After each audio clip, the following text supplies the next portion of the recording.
Halo guys, selamat datang di channel kami, tempat kita belajar dan bertumbuh selalu dalam kehidupan. Buat teman-teman yang suka segala sesuatu yang positif dan bisa membuat diri kita maju, bisa subscribe channel kita ya. Oke guys, kali ini kita belajar dari rangkuman buku How Successful People Think atau Bagaimana Cara Orang Sukses Berpikir, karangan dari John C. Maxwell. Selamat bertumbuh. Pendahuluan. Orang-orang paling sukses di dunia memiliki satu kesamaan. Mereka tidak takut untuk berpikir di luar kebiasaan dan mengukir jalan mereka sendiri. Namun, perjalanan di sepanjang jalan itu bisa jadi terasa sepi. Pada dasarnya, kita adalah spesies yang mudah bergaul. Kita suka menyesuaikan diri, dan harga dari penerimaan sosial adalah dengan mengikuti ide-ide yang diterima oleh kebanyakan orang. Melawan arus, mempertanyakan gagasan umum dan berdiri sendiri tidak akan membuat Anda mendapatkan banyak teman. Namun, bayangkan apa jadinya jika semua orang selalu menyimpan ide-ide brilian mereka untuk diri mereka sendiri. Seperti yang dilakukan Kopernikus, bahwa bumi tidak berada di pusat alam semesta, pasti membuat orang-orang pada masanya menganggap ia gila. Tapi dia benar, dan kita selamanya berhutang budi padanya karena telah mempertahankan pendapatnya. Hal ini menunjukkan betapa pentingnya pemikiran kreatif dan keuletan dalam meraih kesuksesan. Namun, seperti yang ditunjukkan oleh John C. Maxwell, Anda tidak perlu menjadi Einstein atau Galileo untuk memiliki ide-ide hebat. Faktanya, semua orang bisa belajar untuk menemukan cara mereka sendiri. Dalam buku ini, Anda akan menemukan, pada dasarnya, kita adalah spesies yang mudah bergaul.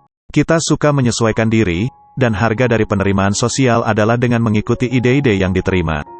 Melawan arus, mempertanyakan gagasan umum dan berdiri sendiri tidak akan membuat Anda mendapatkan banyak teman. Namun, bayangkan apa jadinya jika semua orang selalu menyimpan ide-ide brilian mereka untuk diri mereka sendiri. Mengatakan, seperti yang dilakukan Kopernikus, bahwa bumi tidak berada di pusat alam semesta pasti membuat orang-orang sezamannya merasa gila. Tapi dia benar, dan kita selamanya berhutang budi padanya karena telah mempertahankan pendapatnya. Hal ini menunjukkan betapa pentingnya pemikiran kreatif dan keuletan dalam meraih kesuksesan. Namun, seperti yang ditunjukkan oleh John C. Maxwell, Anda tidak perlu menjadi Einstein atau Galileo untuk memiliki ide-ide hebat. Faktanya, semua orang bisa belajar untuk berpikir kreatif. Yang diperlukan hanyalah mengetahui teknik yang tepat dan sedikit latihan. Dalam sekejap, Anda akan menemukan mengapa belajar berempati akan membantu Anda mencapai kesuksesan. Apa yang dilakukan Alfred Nobel setelah membaca obituari dirinya sendiri, dan apa yang Paul McCartney dan John Lennon dapat ajarkan kepada Anda tentang kolaborasi. Poin pertama, para pemikir besar selalu belajar dan tahu bagaimana berempati kepada orang lain. CEO General Electric, Jack Welch, secara teratur mengatakan kepada karyawannya bahwa hubungan yang sudah terjalin dengan klien lebih penting daripada penjualan perorangan.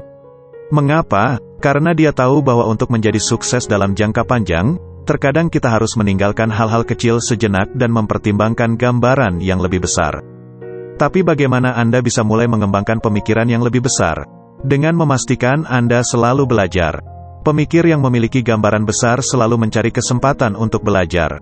Mereka selalu bepergian, mengunjungi tempat-tempat baru, bertemu orang-orang baru dan mengasah keterampilan baru.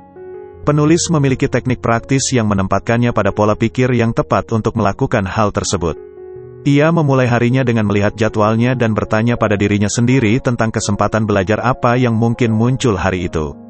Setelah dia mencatat kegiatan yang paling mungkin untuk mengajarinya sesuatu, dia secara mental mempersiapkan dirinya untuk waspada.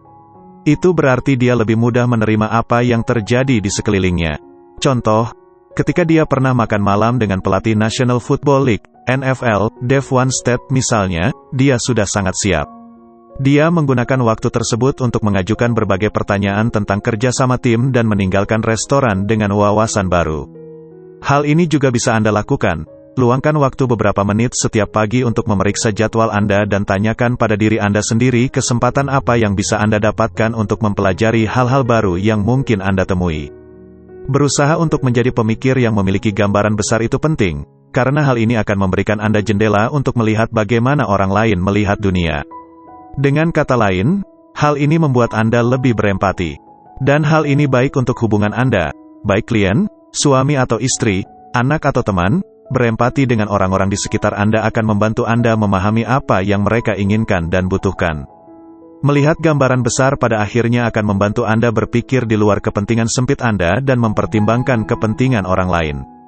Poin kedua, tetapkan dan capai target yang jelas dengan berpikir realistis dan pastikan Anda melakukan pekerjaan rumah Anda. Apa itu realitas? Jangan khawatir, ini bukan kuliah filsafat. Sebenarnya, jawabannya cukup sederhana. Realitas adalah perbedaan antara keinginan Anda dan keadaan dunia yang sebenarnya. Jika Anda ingin sukses di dunia nyata, Anda harus meninggalkan lamunan Anda dan mulai berpikir realistis. Itu berarti menetapkan target dan menyusun rencana permainan yang akan menempatkan Anda pada posisi untuk mencapainya. Pertimbangkan seorang pebisnis yang bukan pemikir yang realistis. Dia bersikap positif dan penuh harapan tentang masa depan perusahaan. Itu adalah sikap yang bagus untuk dimiliki. Tetapi ada masalah, yaitu dia tidak memiliki strategi. Dan tanpa strategi, perusahaannya kemungkinan besar akan gagal. Pada akhirnya, dia adalah pemimpin yang buruk. Sebaliknya, pemikiran yang realistis akan mendorong kepemimpinan yang sangat baik. Hal ini karena menghadapi segala sesuatu dengan apa adanya akan memaksa Anda untuk mendefinisikan tujuan dengan jelas dan merumuskan rencana tindakan yang akan membawa Anda ke sana. Berpikir realistis juga membantu menyederhanakan berbagai hal. Menanggalkan semua detail yang tidak perlu serta harapan dan impian yang tidak jelas akan membuat Anda lebih efisien. Tapi bagaimana jika Anda seorang yang optimis, bukannya realis? Maka Anda harus mulai dengan melakukan pekerjaan rumah Anda. Itu berarti mengetahui fakta-fakta yang ada. Katakanlah Anda adalah seorang pemimpin bisnis yang sedang mempertimbangkan langkah selanjutnya. Maka tanyakan pada diri sendiri apa yang akan Anda lakukan jika pendapatan Anda menurun, pelanggan tidak membayar, atau pasar yang Anda geluti mengalami penurunan. Luangkan waktu untuk meneliti skenario-skenario ini. Bagaimanapun juga, pemikiran realistis Anda tidak akan berarti banyak jika Anda mendasarkannya pada informasi yang tidak memadai. Sangat penting untuk menjernihkan pikiran Anda dari semua prasangka dan opini orang lain saat Anda melakukan pekerjaan latar belakang semacam ini. Alih-alih membuat asumsi, kenali fakta-fakta yang ada. Kemungkinannya, Anda bukan satu-satunya orang yang menghadapi situasi khusus ini. Pemikiran Anda harus solid, tidak harus orisinil. Anda bisa belajar banyak dengan melihat apa yang telah dilakukan orang lain dalam situasi yang sama. Seperti yang dikatakan oleh penulis, beberapa pemikiran terbaiknya telah dilakukan oleh orang lain. Poin ketiga, perbanyak pilihan Anda dan buatlah diri Anda lebih menarik dengan merangkul pemikiran kreatif. Apapun bidang pekerjaan Anda, kreativitas adalah emas profesional yang murni. Einstein pernah berkata bahwa imajinasi lebih penting daripada pengetahuan. Dia benar, ide-ide Anda jauh lebih penting daripada peran Anda di perusahaan atau jabatan Anda. Bisa dikatakan, Einstein adalah seorang jenius, berpikir kreatif adalah sifat alamiahnya. Hal ini mungkin tidak berlaku untuk semua orang, namun ada beberapa teknik yang bisa Anda gunakan untuk meningkatkan kreativitas. Hal pertama yang perlu diingat adalah bahwa kreativitas tidak hanya berarti memiliki banyak ide orisinal. Anda bisa mulai berpikir kreatif hanya dengan mempertimbangkan lebih banyak pilihan. Itulah salah satu ciri khas orang kreatif, mereka mempertimbangkan sebanyak mungkin kemungkinan, yang pada gilirannya akan membuat cairan kreatif mengalir dan merangsang imajinasi. Jadi, jika Anda memiliki ide yang bagus, tanyakan pada diri Anda sendiri perubahan apa yang bisa Anda lakukan untuk menyempurnakannya. Anggap saja seperti jala ikan, semakin lebar Anda menebarkannya, semakin banyak ikan yang akan Anda tangkap. Alasan mengapa hal ini sangat penting adalah karena para pemikir terbaik tidak mencari satu-satunya jawaban, tetapi mereka mencari jawaban terbaik dari sekian banyak jawaban. Bonus tambahannya, ini akan membantu Anda membuat rencana cadangan jika solusi pilihan Anda tidak berhasil. Berpikir kreatif juga membuat Anda dan ide-ide Anda lebih menarik bagi orang lain. Kreativitas adalah kecerdasan Anda untuk bersenang-senang. Orang-orang mengagumi kecerdasan dan tertarik pada kesenangan. Ini adalah kombinasi yang sangat menarik. Leonardo da Vinci adalah salah satu contoh orang yang bersenang-senang dengan pikirannya yang cemerlang. Keragaman ide dan minatnya benar-benar menakjubkan. Dia adalah pelukis, arsitek, musisi, insinyur, dia adalah definisi manusia Renaissance. Namun, bukan berarti Anda harus melukis Mona Lisa atau mendesain helikopter di waktu luang Anda. Bebaskan pikiran Anda dan jelajahi kreativitas Anda di bidang Anda sendiri dan Anda akan menemukan bahwa orang-orang akan tertarik pada Anda. Poin keempat, Berpikirlah dengan tidak egois dan Anda akan menjadikan diri Anda bagian dari sesuatu yang lebih besar. Mengadopsi cara berpikir baru dapat meningkatkan peluang Anda untuk sukses. Tetapi ada juga cara berpikir tentang dunia yang dapat mengubah seluruh hidup Anda, yaitu berpikir tanpa pamrih. Menerapkannya mungkin akan mengubah konsep Anda tentang kesuksesan itu sendiri. Hal ini karena membantu orang lain sangat bermanfaat. Faktanya, hanya sedikit hal yang bisa memberikan kepuasan. Luangkan waktu seharian untuk membantu orang lain tanpa mementingkan diri sendiri dan Anda akan mendapatkan tidur yang nyenyak.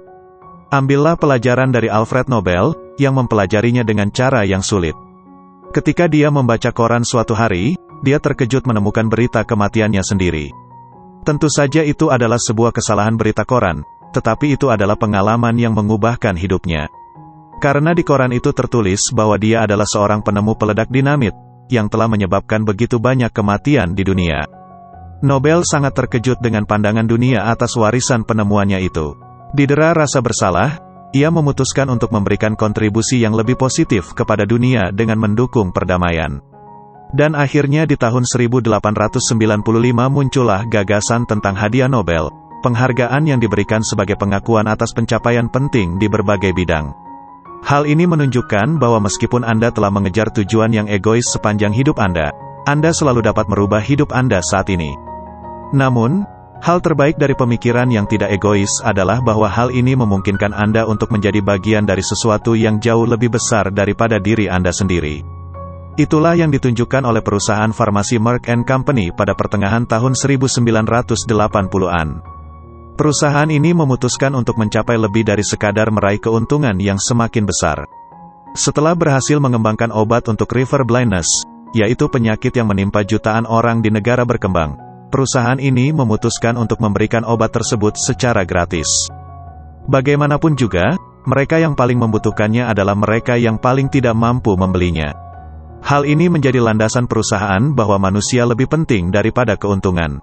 Pelajaran yang bisa diambil di sini adalah selalu lebih baik menjadi bagian dari sesuatu yang fantastis untuk dunia daripada berusaha untuk menjadi fantastis hanya seorang diri. Poin kelima, pemikiran populer seringkali salah kaprah, maka abaikan saja jika Anda ingin mendapatkan hasil terbaik. Sangat mudah untuk terjebak dalam kerumunan dan tanpa berpikir panjang menerima gagasan orang lain tentang dunia. Hal ini berlaku bagi para pemimpin bisnis yang mengikuti tradisi perusahaan, seperti halnya orang tua baru yang mengikuti dongeng yang diceritakan oleh orang tua mereka sebelumnya. Berpikir untuk diri sendiri bisa menjadi bisnis yang berisiko, menyimpang terlalu jauh dari kawanan, dan Anda tidak mungkin mendapatkan banyak teman. Namun jika semua orang menerima sesuatu sebagai sesuatu hal yang benar, maka apakah hal itu sudah pasti benar? Belum tentu. Contohnya adalah keyakinan di zaman dulu bahwa bumi adalah pusat alam semesta. Hampir semua orang mengira Anda harus menjadi gila untuk mempertanyakan gagasan itu. Lalu datanglah astronom Kopernikus pada abad ke-16 dan secara matematis membuktikan bahwa tata surya kita mengelilingi matahari yang menjadi pusat dari alam semesta. Kebijaksanaan konvensional seringkali juga mematikan. Sebelum Joseph Lister memelopori prosedur antiseptik pada abad ke-19, para ahli bedah yakin bahwa tidak ada gunanya mencuci peralatan medis. Manusia sering mencari keamanan dalam jumlah, tetapi sejarah menunjukkan bahwa itu bukan cara terbaik untuk menentukan apa yang benar. Namun, bagaimana cara menghentikan kebiasaan Anda mengandalkan asumsi orang lain? Tempat yang baik untuk memulai adalah dengan menumbuhkan kebiasaan memikirkan segala sesuatunya untuk diri sendiri sebelum mengikuti orang lain. Begitu Anda mulai mempertimbangkan apa yang terbaik daripada apa yang populer, Anda sudah berada di jalur yang tepat untuk meraih kesuksesan.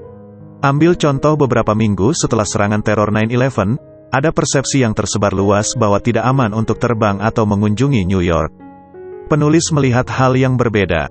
Penerbangan ke kota ini sangat murah, keamanan berada pada titik tertinggi sepanjang masa dan harga hotel serta tiket teater anjlok karena rendahnya permintaan. Saat itu adalah waktu yang tepat untuk berlibur di kota ini. Jadi sebulan setelah tragedi itu, dia naik pesawat bersama keluarganya dan terbang ke New York. Mereka menikmati pengalaman luar biasa yang tidak akan pernah bisa mereka dapatkan jika mereka terjebak oleh jebakan pemikiran populer. Poin ke-6. Tingkatkan proses berpikir Anda dengan berkolaborasi dengan orang lain, siapapun mereka. Katakanlah Anda perlu mempelajari keterampilan baru.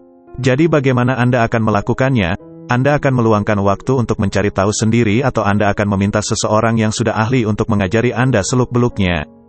Jika Anda cenderung memilih yang pertama, mungkin ini saatnya untuk mempertimbangkan kembali. Entah itu mempelajari resep baru, memberikan sentuhan akhir pada ayunan golf, atau menguasai perangkat lunak baru. Anda akan memiliki peluang yang jauh lebih baik untuk menguasainya jika Anda belajar dari seseorang yang sudah berpengalaman. Kolaborasi adalah induk dari inovasi, karena pemikiran bersama selalu mengalahkan pemikiran sendiri.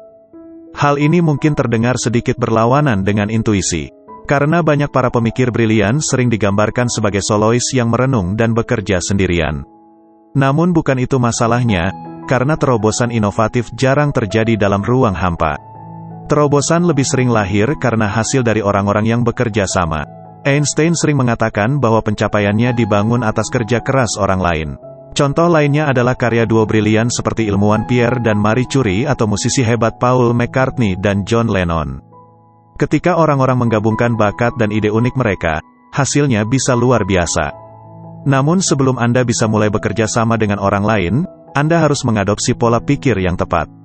Seperti yang dikatakan oleh penulis buku How to Become CEO, Jeffrey J. Fox, Anda harus selalu waspada terhadap ide-ide yang bagus. Itu berarti Anda harus membuang prasangka dan benar-benar mendengarkan orang lain. Ide bagus berikutnya mungkin datang dari sopir taksi atau anak-anak Anda. Intinya adalah Anda tidak akan pernah tahu kecuali Anda mau menerimanya.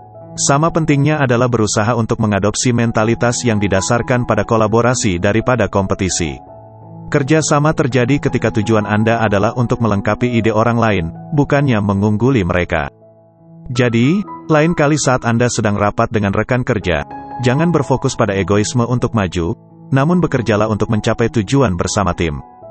Ringkasan akhir, pesan utama dalam buku ini adalah, sukses adalah tentang sikap. Anda mungkin pernah mendengar tentang manfaat berpikir positif, namun ada yang lebih dari itu. Menjalani kehidupan yang bahagia dan terpenuhi adalah tentang belajar untuk berpikir secara kolaboratif dan tidak egois. Ini adalah tentang menanyakan apa yang dapat Anda lakukan untuk dan dengan orang lain daripada hanya mencoba untuk maju sendiri. Hal ini berarti membuka pikiran Anda terhadap kreativitas dan menghindari mengikuti pendapat orang banyak saja. Setelah Anda mulai melakukan itu, Anda akan siap secara mental untuk sukses. Saran yang dapat kita lakukan: rencanakan hidup Anda, bukan hari Anda. Banyak orang tidak berpikir lebih jauh dari hari yang akan datang. Mereka bangun dan memeriksa daftar mental mereka tentang apa yang harus mereka selesaikan hari itu. Apa yang akan mereka lakukan 1 bulan atau 1 tahun dari sekarang jarang sekali terlintas dalam pikiran mereka. Tetapi perencanaan jangka panjang sangat penting untuk kesuksesan. Jadi, ikuti saran dari penulis dan mulailah bulan ini dengan meninjau kalender Anda. Pikirkan tentang apa yang ingin Anda capai selama 30 hari ke depan. Proyek apa yang ingin Anda selesaikan, apa tujuan Anda dan berapa banyak waktu yang harus disisihkan untuk keluarga dan teman.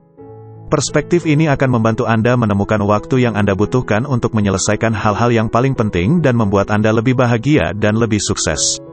Oke guys, sekian rangkuman buku kali ini. Semoga bisa banyak bermanfaat untuk hidup teman-teman semua. Buat yang belum subscribe, bisa subscribe dan nyalakan notifikasinya, agar selalu menerima video positif terbaru dari kami. Selamat belajar dan selalu bertumbuh dalam hidup ya guys, bye-bye.